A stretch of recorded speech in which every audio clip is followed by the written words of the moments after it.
This actually just happened to me before. I was on No Sleep and I was like, this sucks. Is there like another scary story subreddit? And then I read this. This happened not too long ago. That's crazy. I met a demon on the Tokyo subway. Do you think it'll scare us though? Like I wanna walk away from this unable to sleep for a year. Midnight Yeah. snack for the headless man. How about that? Now how is he gonna eat? Get it. We gotta find one that scares us though. We gotta find one that like shakes us. Okay. Traffic cone. Traffic cone man, 5 votes, 10 years to go. This one's gonna scare the crap out of me. You gotta explain the story though, man. No, that one too embarrassing. Dude, the reality of it is when we all go to work, we all put a face on each day. Yeah, can you Anytime we send the talk to link? a new guy, I cannot believe you can't find this. It's not showing up. Traffic cone flip. Traffic cone RC car. I literally sent it. It's right there Oh, you sent it. in the Discord. That's crazy. I found it. Traffic cone man. From the Traffic link. cone man. Alright, let's go. Wow, I wonder how you found it. Are we actually reading this? I don't think it's scary if it has 5 upvotes. This is actually insane that there is a traffic cone man one though. It is true. I have been debating whether or not this story is worth putting on here. I have no need for help, nor do I feel like this encounter is slowly tearing my mind apart. It is just another event in my life to learn from and get over. Yet my curiosity always keeps the memory near. This is literally you. This is literally the story I described. Alright, so those of you who are curious about the story that I just mentioned about Logan and the traffic cones, this is the story. This has to be. Yes. It was not long ago. Yeah, indeed. It was not long ago, near the end of April, that my senior class went on a camping trip. Me and my friends were very excited for the trip. We loved hiking and being in the outdoors, so we thought this was an awesome school event. We also were sharing a tent, so there was the chance to tell some creepy stories to each other before we went to sleep. When we got to the campground, I noticed there was no other sign of any other campground near us. Anyway, the boys' tents were separated from the girls' tents, of course, but that didn't stop me. The fire pit and bench meeting area was in the middle of the boys and girls, closer to the boys' side, but that information does not matter. Nice. There were small trails all around the campground that would either lead to dead ends or it would lead back to the campground. Me and my friends explored every single trail and off-trail locations. We were trying to decide which trail would be best to go on for a night hike. We decided to go on a trail that was connected to the main road. We knew it would lead back to our area of the campground. So night fell, and we whipped out our flashlights. I put one blind machine in an elastic band that was on my jacket's shoulder. It held the flashlight at a downward angle towards the ground in front of me. This is so I could watch my step without having to shine my handheld flashlight downwards. So 4 of us set off down the main road, passing by tents and students who were telling jokes and scary stories and weird nonsense. As we got further down the road, the noise became more distant, till all that was left was the gravel crunching under our feet. We finally reached the trail, but as I looked further down the main road, I decided to bring up the idea of just walking down the main road. Everyone agreed because we have never actually went further down the main road than this. So we continued, hoping it would lead somewhere worth walking to. Soon the road split off into a fork, with a wide clearing in the middle, and a tree line to the left and right. We decided to go left, not wanting to stray too far from the camp. As we walked further, one of my friends, friend A, stopped to stretch his back. As he did, he stated that the main road was not too exciting. I agreed with him and turned to face the group.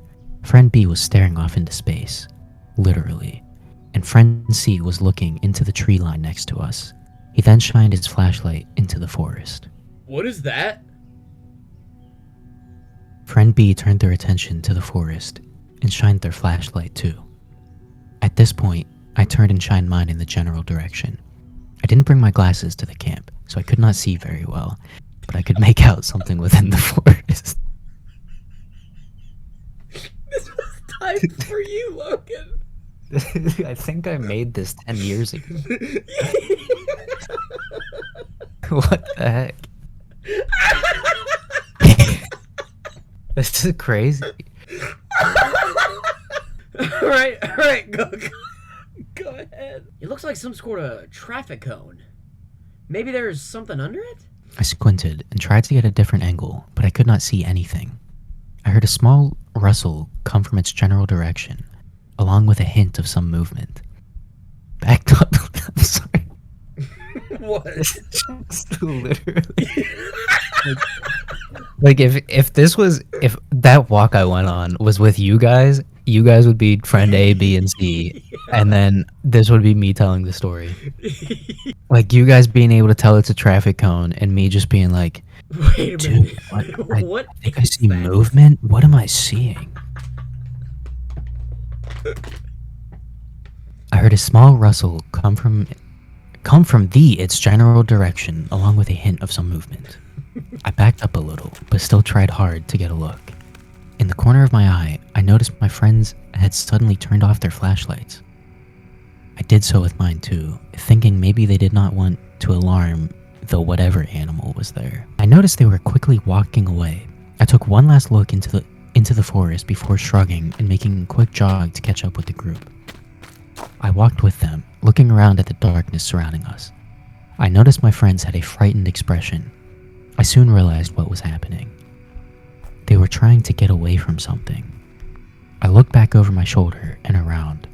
I walked a little closer to friend C and quietly asked what had happened. Friend C slowed down a little, looked directly into my eye, and said, "There was a man in the forest." I must have looked at him like he was crazy, because he began to tell me how they noticed the traffic cone had begun to move. When they tried to look closer, they saw it rise, and soon they realized what it was. As soon as its head turned toward them, they had shut off their lights and began to walk away. The friends all agreed on the story being true. Logan, this is what would have happened to you if you walked any closer to those dang traffic cones. Well, no, I did. I walked right up to them. I was going to turn around. I did turn around, and then I was like, I gotta figure out what this is. I gotta go see the traffic cones. I felt a shiver and a sense of fear. I looked around us over and over again, hoping I wouldn't see anything. I had no idea who the person was. I had no idea what they wanted. Even if it was just some hobo or camper, why would they not call out to us? Why would someone be here anyway? There's nothing here for a hobo, and there is no reason another camper should be this close to our area. We soon reached our campground. We came to the vote to not tell anyone, due to the chance that people may start to panic. After sitting in our tent and discussing what we saw, we decided to make the stupid decision of going back. So we headed back down the main road and arrived at the fork. We then turned off out lights and headed toward the area we saw him. We counted to 5 and turned on our flashlights. We scanned the area and the surrounding area, but there was nothing. We slowly made our way back toward the camp, still looking around. Finally, we gave up and just aimed at going back to the camp. Friend C suddenly stopped. When we looked at him, he flicked his ear, a small signal that meant to listen. So we did. I could hear slow steps of something walking around in the tree line next to us. He was following us, watching us. We once again ran away. We didn't care about being sneaky this time. We just ran. We hid in our tent and soon ended up falling asleep. We knew he could have followed us to the site, but he would not have been able to follow us to our tent without being seen by someone. Morning came. We packed our bags, got on the bus, and left, leaving behind a campground with good memories and the traffic cone man. That one was okay. That I'm shaking. That Oh my god. That one wouldn't get to us if it wasn't so relatable, weirdly enough. Honestly, this has combined my story about the traffic cone and us hearing the footsteps behind us. Dude! That's what I looked at the literally- camera like twice. I looked at the camera twice. Like, I'm like, bro, are you kidding me? That's literally what this story is. That was phenomenal. BepTweBot.